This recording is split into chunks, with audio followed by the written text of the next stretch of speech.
ओम शांति। सर्वोच्च पिता परमात्मांकर महान आत्मिक संतान मानंकु हार्दिक शुभेच्छा जणाई आजिर प्रभु चिंतनर आलोचना परिसर को मो समस्तंकु हृदयर सहित अभिनंदन जणाउछि।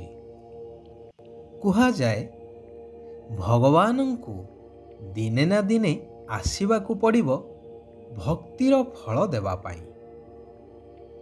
तेबे एथिरु स्पष्ट जे भगवान जी निराकार से अलगा केउठी रहउछंती। निश्चय एठी सेठी सर्वत्र नुहंती। जदि सर्वत्र होई थांते तेबे भक्तिर किछि आवश्यकता न थांता।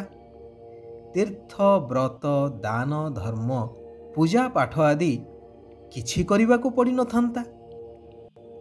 परंतु यह सृष्टि नाटकर अपरिहार्य नियमरे समस्ते बंधा।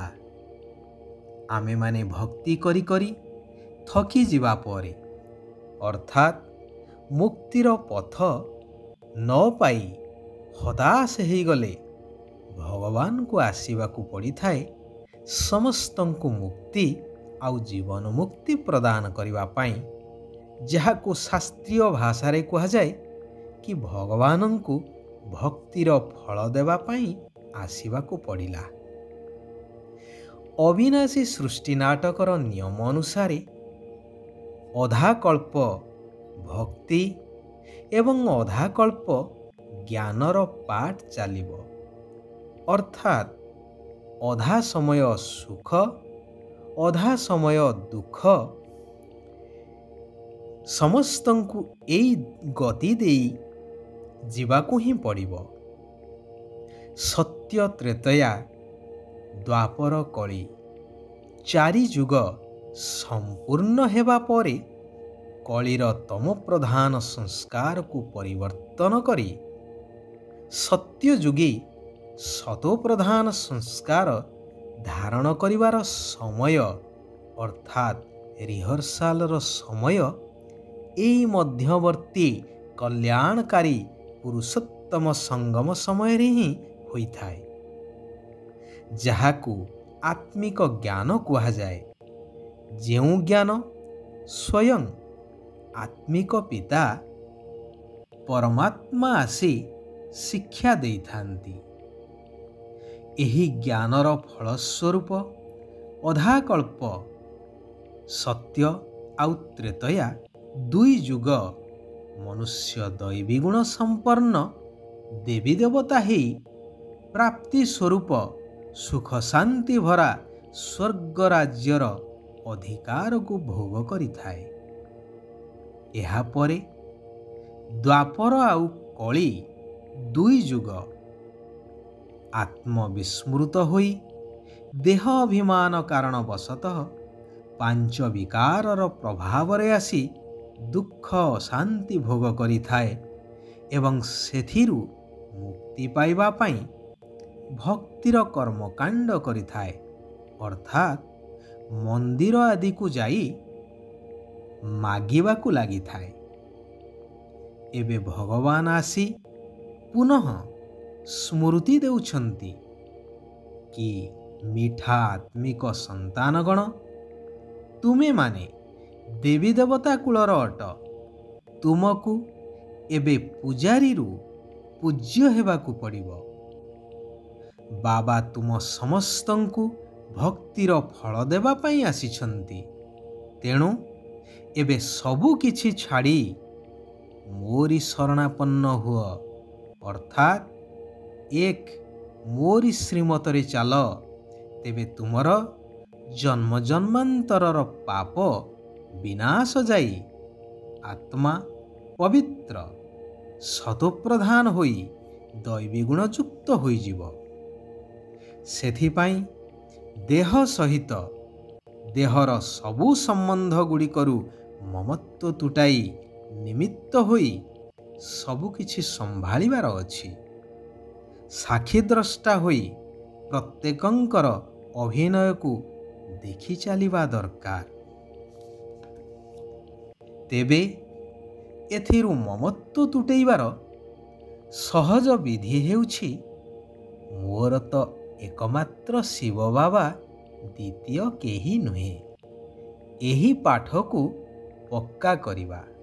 ଶିବ ବାବା କହୁଛନ୍ତି, ଭକ୍ତିରେ ମଧ୍ୟ କହୁଥିଲ କି ବାବା, ଆପଣ ଯେବେ ଆସିବେ ତେବେ ମୁଁ ସବୁ ସଙ୍ଗ ଛାଡ଼ି ଆପଣଙ୍କ ସହିତ ସମ୍ବନ୍ଧ ରଖିବି।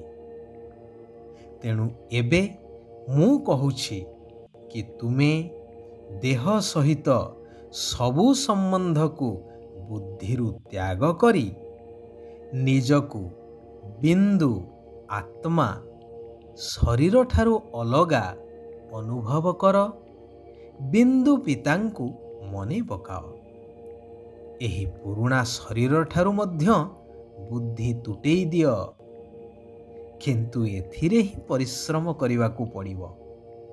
କାରଣ ଅନେକ ଜନ୍ମ ହେଲା ଆତ୍ମବିସ୍ମୃତ ହୋଇ ଜନ୍ମ ମରଣ ଚକ୍ରରେ ଆସି ଆସି ଦେହର ବନ୍ଧନରେ ଏପରି ଛନ୍ଦି ହୋଇଯାଇଛ ଯେ ପ୍ରତ୍ୟେକ ମୁହୂର୍ତ୍ତରେ ବୁଦ୍ଧି ଦେହ ସର୍ବସ୍ୱ ହୋଇଯାଉଛି। ତେଣୁ ପରିଶ୍ରମ କରି ଏହାକୁ ଭୁଲିବାକୁ ପଡ଼ିବ। ଯେହେତୁ ଏହି ସବୁ କିଛିକୁ ଛାଡ଼ି ବର୍ତ୍ତମାନ ନିଜସ୍ୱ ଆତ୍ମିକ ଘର ଶାନ୍ତିଧାମକୁ ଆତ୍ମାକୁ ଫେରିବାକୁ ପଡ଼ିବ।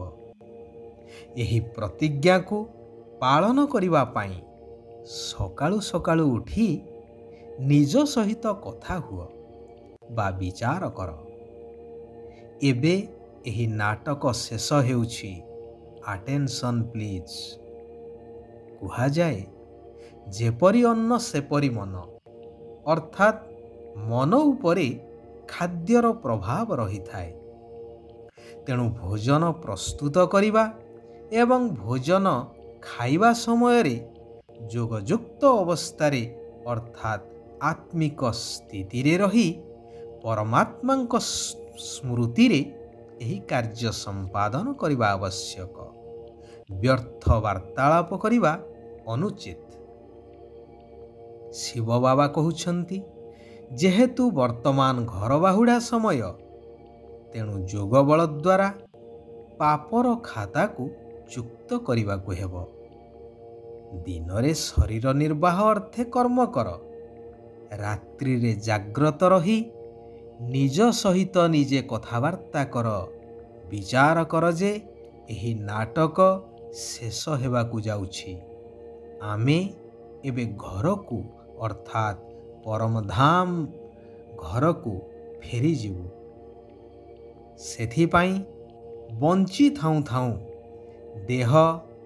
ଦେହର ସମ୍ବନ୍ଧୀ ବସ୍ତୁ ବୈଭବ ଆଦିଠାରୁ ମମତ୍ୱ ତୁଟାଇ ଦିଅ।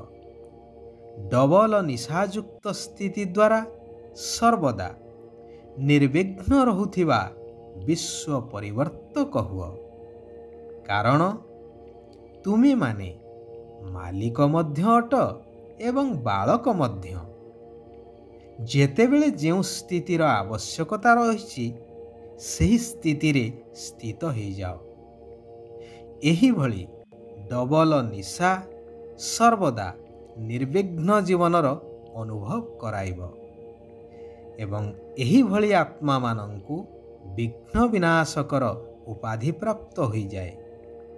କେବଳ ନିଜ ପାଇଁ ନୁହେଁ, ପରନ୍ତୁ ସାରା ବିଶ୍ୱର ବିଘ୍ନ ବିନାଶକ, ବିଶ୍ୱ ପରିବର୍ତ୍ତକ।